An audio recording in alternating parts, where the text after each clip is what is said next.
പത്മരാജൻ്റെ സാഹിത്യ കൃതികളെക്കുറിച്ച് പറയുമ്പോൾ ദൃശ്യാത്മകത പരിഗണിക്കാതെ നമുക്ക് കടന്നു പോകാൻ കഴിയില്ല. ഒരു സാഹിത്യകാരൻ എന്നതിനൊപ്പമോ അല്ലെങ്കിൽ അതിനപ്പുറമോ അദ്ദേഹം ഒരു ചലച്ചിത്ര പ്രവർത്തകനാണ്. ആ ഒരു സ്വാധീനം കൃതികളിൽ കടന്നു വരുന്നുമുണ്ട്. അതുമല്ലെങ്കിൽ സാഹിത്യം രചിക്കുമ്പോൾ സിനിമയെ സ്വപ്നം കണ്ടതുകൊണ്ട് കൂടിയാകാം അപ്രകാരം സംഭവിച്ചത്. അദ്ദേഹത്തിൻ്റെ സിനിമകൾ എല്ലാം തന്നെ അദ്ദേഹം തന്നെ രചിച്ച കൃതികളെ അടിസ്ഥാനമാക്കിയുള്ളതാണ്. അല്ലാത്തവ ഉണ്ടോ എന്ന് തന്നെ സംശയമാണ്. അവകാശത്തിൻ്റെ പ്രശ്നം എന്ന കഥ ഇപ്പോൾ സൂചിപ്പിച്ചതുപോലെ ദൃശ്യാത്മകതയുടെ പൂരക്കാഴ്ചയാണ്. കഥ തുടങ്ങുമ്പോൾ മുതൽ അവസാനിക്കുന്നതുവരെ വായനക്കാരന് ഒരു സിനിമയിൽ എന്നതുപോലെ സംഭവങ്ങളെ മനസ്സിൽ സങ്കല്പിച്ചെടുക്കാൻ കഴിയും. അതിരാവിലെ മാതാപിതാക്കളുടെ ചിത്രമന്വേഷിച്ച് ഇറങ്ങുന്ന ദിവാകരൻ, മരിച്ചവരുടെ മാത്രം ഛായാചിത്രങ്ങൾ വിൽക്കുന്ന തെരുവ്, അവിടെ എപ്പോഴും സജീവമായി നിൽക്കുന്ന കച്ചവടക്കാർ, ദിവാകരൻ ഓരോ കടയിലും കയറി ഇറങ്ങി ചിത്രങ്ങൾ അന്വേഷിക്കുന്നു. ഇടയ്ക്ക് വിവശനാകുമ്പോൾ അവിടെ നിൽക്കുന്നു, കച്ചവടക്കാരനോട് സംശയങ്ങൾ ചോദിക്കുന്നു. ഇങ്ങനെ ദൃശ്യങ്ങളുടെ പരമ്പരയാണ് ഈ കഥയിൽ കാണുവാൻ കഴിയുന്നത്. ഇവിടെ കൊണ്ട് തീരുന്നില്ല. 16 കടകൾ കയറിയിറങ്ങുന്ന ദിവാകരൻ, പ്രകാശം കൊണ്ട് അലങ്കരിക്കുന്ന കടകൾ, ഭാവനാത്മകമായി അലങ്കരിച്ചു വച്ചിരിക്കുന്ന കടകൾ, നേരം പുലരുമ്പോൾ ആ കടയിലേക്ക് കടന്നു വരുന്ന 2 കൊച്ചുകുട്ടികൾ ദിവാകരൻ്റെ മുന്നിൽ അവർ വന്ന് പൊട്ടിക്കരയുന്നു. ഈ ചിത്രമാണ് നിങ്ങൾക്ക് വേണ്ടത് പറയുന്ന ദൃശ്യം. കടക്കാരൻ ദിവാകരനെ ഭംഗിയുള്ള കടലാസ് കൂട്ടിലാക്കി പൊതിഞ്ഞു കൊടുക്കുന്ന ദൃശ്യം. ഈ ദൃശ്യങ്ങളെല്ലാം മുൻപ് സൂചിപ്പിച്ച ദൃശ്യാത്മകതയുടെ ഉദാഹരണങ്ങൾ തന്നെയാണ്. അദ്ദേഹത്തിൻ്റെ സിനിമകൾ, ഞാൻ ഗന്ധർവൻ, പെരുവഴി അമ്പലം തുടങ്ങിയ സിനിമകളെല്ലാം അദ്ദേഹത്തിൻ്റെ തന്നെ കൃതിയെ അടിസ്ഥാനമാക്കി രൂപം കൊണ്ടിട്ടുള്ളതാണ്. അത് അദ്ദേഹത്തിൻ്റെ കൃതികൾക്കെല്ലാം ബാധകമായ കാര്യം കൂടിയാണ്. നിങ്ങളിൽ ആരെങ്കിലുമൊക്കെ ചലച്ചിത്ര മേഖലകളിലേക്ക് എത്തിപ്പെടുകയാണെങ്കിൽ പത്മരാജൻ കൃതികളെ കലാസൃഷ്ടികൾക്ക് വിഷയമാക്കാവുന്നതാണ്. ഗൗരവമായിട്ട് സമീപിക്കാവുന്ന കാര്യം തന്നെയാണ്. ഇത് പറഞ്ഞതുപോലെ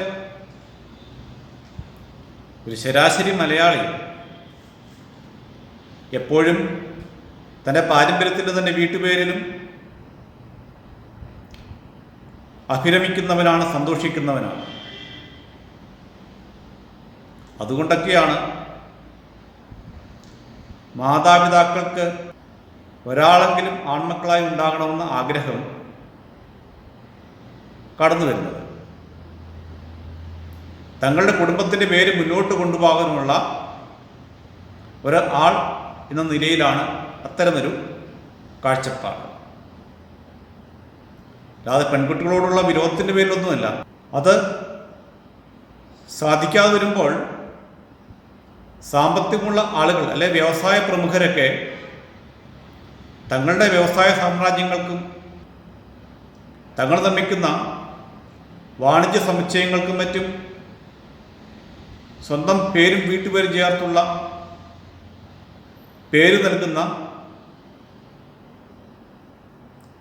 കാര്യങ്ങളൊക്കെ നാം കാണാറുണ്ട്. ശരാശരി മലയാളികളുടെ സ്വപ്നം കണക്കൂട്ടിയാൽ മതി. പാരമ്പര്യത്തെ പിന്തുടർന്നുകൊണ്ട് പോകുവാനുള്ള ആൺമക്കൾ എന്ന സങ്കല്പം. ഇങ്ങനെ നോക്കുമ്പോൾ ഈ കൃതിയുടെ പശ്ചാത്തലത്തിൽ പാരമ്പര്യാന്വേഷണമുണ്ട്, ദൃശ്യാത്മകതയുണ്ട്, ദിവാകരനെ സൂര്യനായി കാണുന്ന സമാന്തരമായി കഥ പറയുന്ന രീതിയുണ്ട്. അങ്ങനെ പലതരത്തിലുള്ള അന്തർധാരകൾ ഈ കഥയുടെ അടിസ്ഥാനത്തിൽ നമുക്ക് കണ്ടെത്താം. ഈ പത്മരാജൻ എഴുതിയ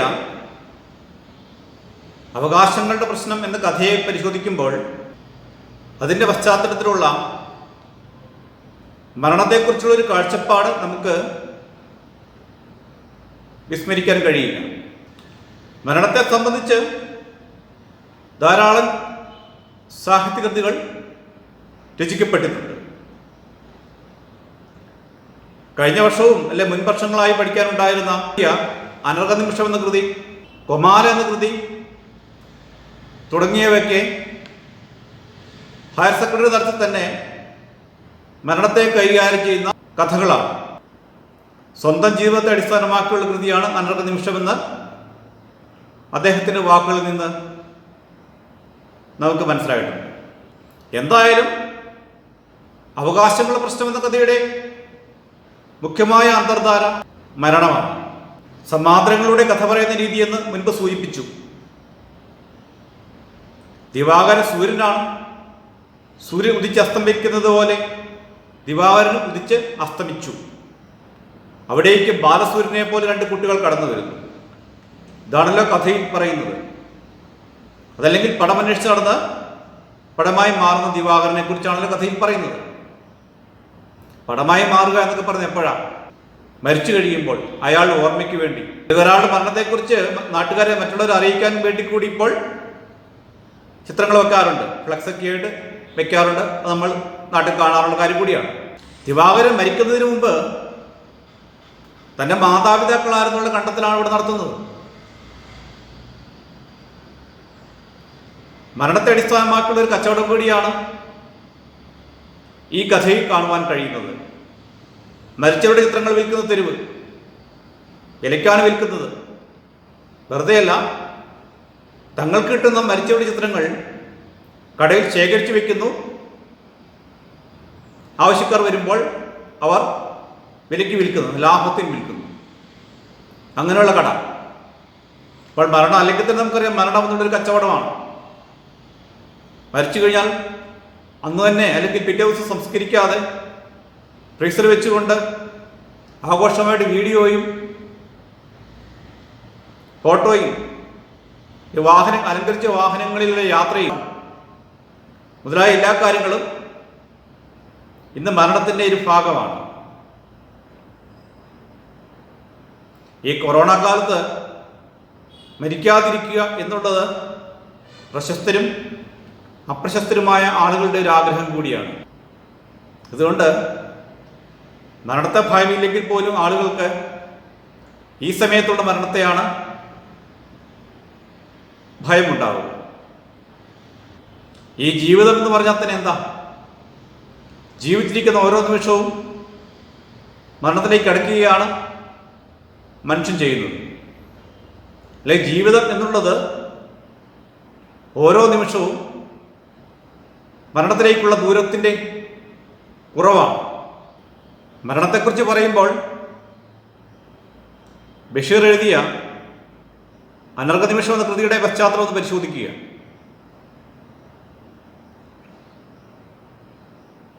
ഉണ്ടായിരുന്ന അവസ്ഥയുടെയും ഇല്ലായ്മയുടെയും ഇടയ്ക്കുള്ള ഒരു അനർഘ നിമിഷമാണ് ഞാൻ എന്ന് ബഷീർ പറയുന്നു.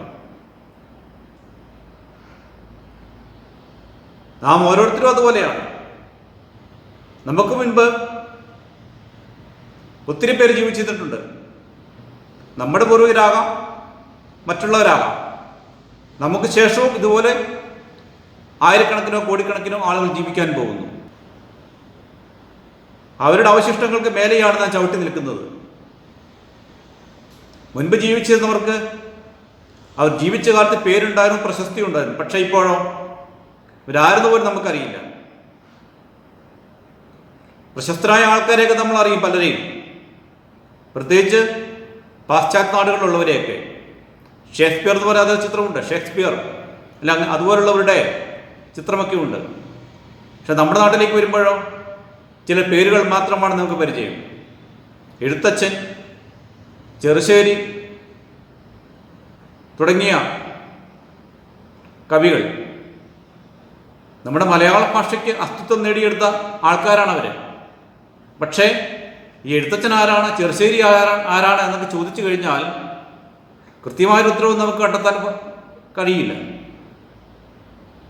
എഴുത്തച്ഛൻ എഴുത്തിൻ്റെ അച്ഛനാണ്, രാമാനുജൻ എന്നൊക്കെയാണ് പറയുന്നത്. രാമാനുജൻ എന്നുള്ള രാമൻ്റെ അനുജനാണ്, അദ്ദേഹത്തിൻ്റെ പേര് രാമാനുജനാണ് എന്നൊക്കെ പല സിദ്ധാന്തങ്ങൾ പറയുന്നു, പല തത്വങ്ങൾ പറയുന്നു, പല അഭിപ്രായങ്ങളുണ്ടെന്നുള്ളതല്ലാതെ അതിലൊന്നും കൃത്യമായ തർക്കമില്ലാത്തൊരു പേര് പോലും പറയാൻ കഴിയാത്തവരാണ് ചെറുശ്ശേരി എഴുത്തച്ഛനെ പോലുള്ള പ്രതിഭാധനരായ നമ്മുടെ ആദ്യകാല കവികൾ, അല്ലെങ്കിൽ നമ്മുടെ ഭാഷയ്ക്ക് തന്നെ ജീവൻ നൽകിയ കവികൾ. അതാണ് നമ്മുടെ നാടിൻ്റെയൊക്കെ അവസ്ഥ. ഞാൻ നമ്മുടെ കാര്യം ഒന്ന് ആലോചിച്ച് നോക്കി.